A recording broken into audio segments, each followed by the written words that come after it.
एक घने जंगल में रहता था मोती, एक बड़ा प्यारा हाथी। सब उससे डरते थे, इसलिए वो हमेशा अकेला महसूस करता था। एक दिन एक चुलबुला बंदर चिंटू पेड़ से कूदकर मोती के पास आया और बोला, मोती भाई, हम दोस्त बन सकते हैं क्या? मोती मुस्कुराया और बोला, दोस्ती में बड़ा या छोटा कोई नहीं होता। उस दिन से उनकी प्यारी दोस्ती शुरू हो गई। दोनों मिलकर खेलते, आम तोड़ते, हंसते। जंगल में उनकी हंसी गूंज उठी।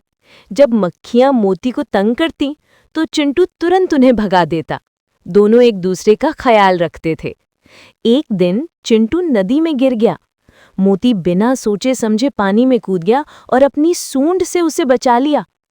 चिंटू ने आंसुओं भरी आंखों से कहा, मोती भाई, आप सिर्फ दोस्त नहीं, मेरे हीरो हो। और दोनों की दोस्ती हमेशा के लिए अमर हो गई।